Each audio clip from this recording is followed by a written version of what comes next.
बिस्मिल्लाहिर्रहमानिर्रहीम। अस्सलाम वालेकुम नाजरीन, वेलकम टू माय चैनल। नाजरीन, टिप्स की दुनिया में चाहे आप बिगनर्स हों या फिर एक्सपर्ट्स, किचन के कुछ टिप्स आपके खानों को और भी ज्यादा बेहतरीन बनाने में मदद जरूर करते हैं। क्या आप भी इस तरह की कुछ स्मार्ट टिप्स की तलाश में हैं? तो आज के मेरे ये सारे टिप्स खास तौर पर सिर्फ आपके लिए हैं। ये टिप्स आपकी एनर्जी और वक्त दोनों को बचाकर आपके खानों को और भी मजे के बना देंगे। तो चलें बढ़ते हैं अपनी पहली टिप की तरफ बिना टाइम जाया किए।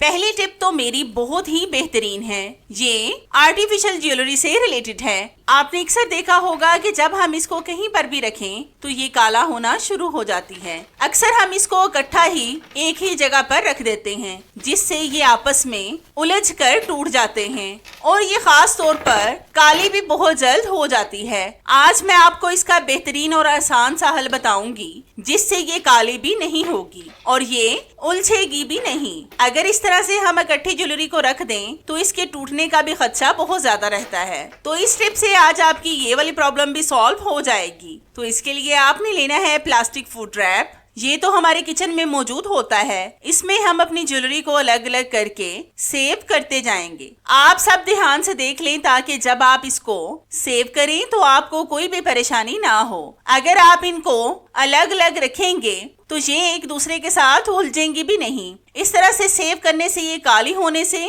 और टूटने से भी महफूज रहेंगी। मैं काफी वक्त से इसी तरीके से अपनी ज्वेलरी को सेव करके रखती हूँ। इससे मेरी ज्वेलरी आज तक भी काली नहीं हुई और ना ही ये टूटी है।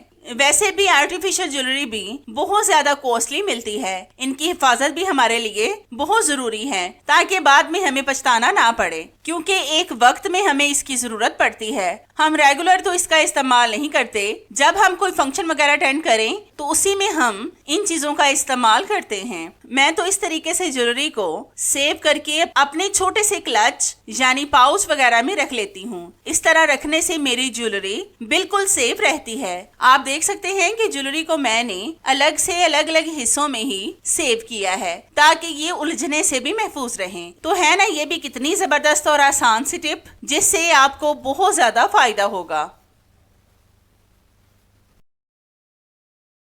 तो इस टिप को बनाने के लिए सबसे पहले हम एक पैन में डालेंगे 2 गिलास पानी। फिर हम इसको गैस स्टव पर रखकर पकाएंगे और इसमें डालेंगे हाफ टी स्पून नमक। ये आप अपने जायके के हिसाब से कम या ज्यादा भी डाल सकते हैं। फिर हम इसमें डालेंगे हाफ टी स्पून चीनी। ये आपने जितना नमक डाला है उतनी ही चीनी डालनी है। फिर हम इसमें डालेंगे 1 टेबल स्पून कुकिंग ऑयल। अब हम इस पानी को बॉयल होने के लिए छोड़ देंगे। जब इसमें एक बॉयल आ जाए तो फिर हम आपसे मिलते हैं। तो पानी पकना शुरू हो गया है। अब हम इसमें डालेंगे 2 कप मैदा। मैदा 1 कप डालने के बाद आपने इसको चम्मच के साथ हिलाते जाना है। जब ये अच्छी तरह से मिक्स हो जाए फिर आपने दूसरा कप मैदे का ऐड करना है। तो आप देख सकते हैं कि डो ठंडी हो चुकी है। अब हम काउंटर टॉप पर थोड़ा सा मैदा स्प्रिंकल करेंगे और डो को थोड़ी देर गूंद लेंगे। और जब हम इसको अच्छी तरह से गूंद लेंगे फिर हम इसका रोल बनाएंगे। तो हमने इसको रोल कर लिया है। अब हम छुरी के साथ इसके इक्वल साइज के छोटे छोटे से पीसेस कर लेंगे।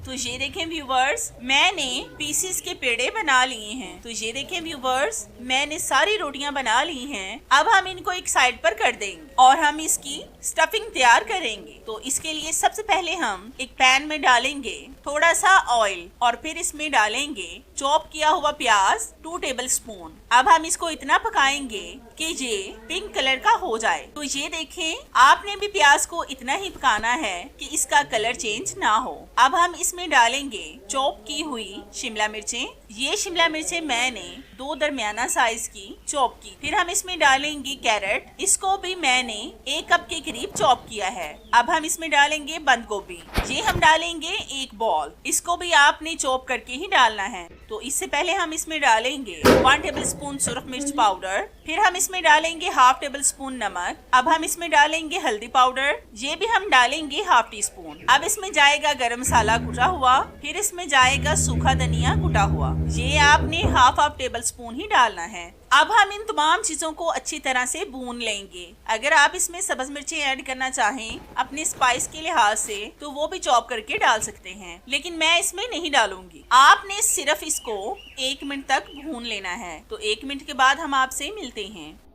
तो हमारी स्टफिंग ठंडी हो चुकी है। अब हम रोटी में इनको डालकर अपने स्नैक्स तैयार करेंगे। इस तरह से रोटी की एक तरफ इसको रखकर दूसरी साइड से इसको कवर कर देंगे और फॉक के साथ इसको बंद कर देंगे। इसका एक खूबसूरत सा डिजाइन भी बन जाएगा। इसी तरह से हम सारे स्नैक्स तैयार कर लेंगे और फिर इनको फ्राई भी करेंगे। ये बहुत हेल्दी स्नैक्स तैयार होंगे। आप इनको अफ्तारी के वक्त भी इस्तेमाल कर सकते हैं क्योंकि ये स्नैक्स बहुत हेल्दी हैं और डिफरेंट भी हैं, मतलब अलग से लगते हैं। ये जब बन जाएंगे तो बहुत मजे के लगेंगे और खाने में तो इनके क्या ही कहने। तो ये देखें व्यूवर्स, हमारे स्नैक्स मुकम्मल तैयार हो चुके हैं और ये देखने में कितने मजे के लग रहे हैं। नाज़रीन, ये टिप मेरी मच्छरों से रिलेटेड है। आज मैं आपको मच्छरों को भगाने का बहुत जबरदस्त तरीका बताऊंगी जिससे मच्छर आपके पास भी नहीं आएंगे। तो इसके लिए मैंने यहाँ पर लिया है एक लीमू। इसको हम ऊपर से थोड़ा सा काट कर इसका गोदा बाहर निकालेंगे, मतलब आपने लीमू को अंदर से खाली करना है। हम मच्छरों को भगाने के लिए तरह तरह की कॉइल और मैट्स वगैरह का इस्तेमाल करते हैं। क्या आपको पता है कि ये कॉइल और मैट का धुआं इंसानी सेहत के लिए कितना डेंजरस हो सकता है? ये धुआं हमारी सांस के जरिए फेफड़ों में जाकर खतरनाक किस्म की बीमारियां फैलाता है। तो आप खुद सोचें कि बड़ों के अंदर ये बीमारियां फैलाता है तो छोटे बच्चों को कितना नुकसान पहुंचाता होगा। तो आप देख सकते हैं कि लीमू को मैंने अंदर से खाली कर लिया है। अब हम इसमें डालेंगे सरसों का तेल। ये आपने बिल्कुल थोड़ा सा ही डालना है। अब हम इसमें एक चीज और ऐड करेंगे, वो है काफूर। काफूर की टिक्कियां और गोलियां हमें पंसार की शॉप से आसानी से मिल जाती हैं। इसको मैं हाथ के साथ ही पाउडर बनाकर इसमें डालूंगी। काफूर कीड़े मकोड़े, मच्छर, मक्खियों को भगाने में बहुत बेस्ट किरदार अदा करता है। अब हम लेंगे एक रुई का छोटा सा टुकड़ा, इसकी हम बत्ती बनाकर इसमें रखेंगे। ये मच्छरों को भगाने वाला जो दिया हम तैयार कर रहे हैं ये बिल्कुल केमिकल से पाक है। इसमें जो धुआं निकलेगा इससे आपको और आपके बच्चों को कोई भी नुकसान नहीं होगा। अब आप इसको जलाकर किसी सेफ्टी वाली जगह पर रख लें ताकि आग लगने का खदशा ना हो। आप देखना कि इससे आपके घर से मच्छरों के साथ साथ मक्खियों का भी खात्मा हो जाएगा। ये बहुत बेस्ट तरीका है मच्छरों और मक्खियों को खत्म करने का। तो है ना कितनी जबरदस्त और आसान सी टिप। ये टिप मेरी आपको कैसी लगी मुझे कमेंट्स में लाजमी बताएं।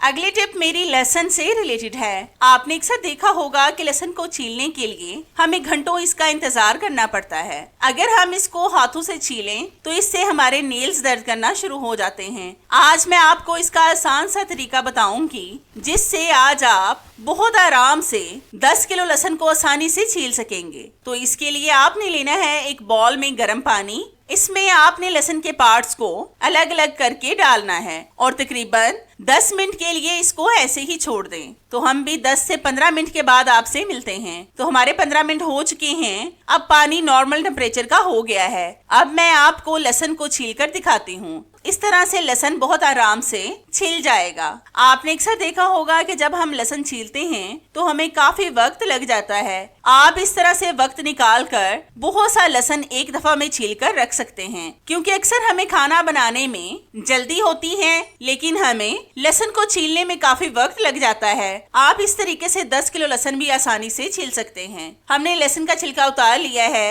अब आप जैसे मर्जी इसका इस्तेमाल करें, आपको कोई भी परेशानी नहीं होगी। तो है ना ये भी कितनी जबरदस्त और आसान सी टिप। ये टिप मेरी आपको कैसी लगी मुझे कमेंट्स में लाजमी बताएं। नेक्स्ट टिप तो मेरी बहुत ही बेस्ट है। ये इस तरह के हेयर स्ट्रेटनर से रिलेटेड है। आपने अक्सर देखा होगा कि ज्यादा इस्तेमाल के बाद ये बहुत ज्यादा गंदे हो जाते हैं, क्योंकि इस पर बार बार हाथ लगने से या फिर बेएहतियाती से रखने से भी ये बहुत जल्द गंदे हो जाते हैं। आज मैं आपको इसका बहुत आसान सा हल बताऊंगी जिससे ये मिनटों में साफ हो जाएंगे। तो इसके लिए आपने एक बाउल में डालना है 1 टेबल स्पून बेकिंग सोडा, जिसका इस्तेमाल हम ज्यादातर खानों में करते हैं, लेकिन सफाई में भी इसका कोई जोड़ नहीं। फिर हम इसमें डालेंगे थोड़ा सा व्हाइट विनेगर, जिसका इस्तेमाल हम चाइनीज फूड में करते हैं। अब हम इसमें डालेंगे थोड़ी सी टूथपेस्ट। ये आप कोई सी भी ले सकते हैं जो आपके घर में मौजूद हो। टूथपेस्ट भी आपकी चीजों को ऐसे साफ करेगी जैसे ये दांतों को साफ करती है। फिर हम इसमें ऐड करेंगे थोड़ा सा शैम्पू। ये भी आप कोई सा भी ले सकते हैं जो आपके घर में मौजूद हो। ये भी सफाई में बहुत बेस्ट किरदार अदा करता है। अब हम इन तमाम चीजों को अच्छी तरह से मिक्स करेंगे। इस तरह के स्ट्रेटनर वगैरह बहुत ज्यादा कॉस्टली मिलते हैं। अगर हम इनकी हिफाजत ना करें तो ये दिन ब दिन खराब हो जाते हैं। आज मैं आपको जो इसका बेस्ट सोल्यूशन बता रही हूँ वो 100% वर्क करेगा। इससे आपका स्ट्रेटनर बिल्कुल साफ हो जाएगा और फिर आपको कोई परेशानी भी नहीं होगी। तो आप देख सकते हैं कि हमने अच्छी तरह से मिक्स करके इसका गाढ़ा सा पेस्ट बना लिया है। अब हम लेंगे एक छोटा सा कपड़े का पीस। इस पर हम इस पेस्ट को लगाकर इसके साथ हम स्ट्रेटनर पर रब करेंगे। आपने ज्यादा गीली चीज के साथ इसको साफ नहीं करना क्योंकि इससे इसके खराब होने का खदशा होता है। इसलिए जब भी आप इलेक्ट्रॉनिक्स की चीजों को साफ करें तो पानी से एहतियात लाजमी करें, क्योंकि एक तो ये पानी जाने से खराब हो जाती हैं और दूसरा करंट लगने का खदशा भी होता है। इस तरह से आप जब अच्छी तरह से रब कर लें तो आपने फिर इसको साफ और खुश्क कपड़े के साथ साफ करना है। इस तरीके से आप देखकर हैरान रह जाएंगे कि ये कितना ज्यादा साफ हो गया है। इस तरह के लाइट कलर के हेयर स्ट्रेटनर बहुत जल्द गंदे हो जाते हैं। आप देखें कि मेरा हेयर स्ट्रेटनर कितना ज्यादा साफ हो गया है। अब आप इसकी वायर को इस पर लपेट कर रख दें। इससे इसकी वायर भी ज्यादा बिखरेगी नहीं। तो है ना कितनी जबरदस्त और आसान सी टिप। ये टिप मेरी आपको कैसी लगी मुझे लाजमी बताएं।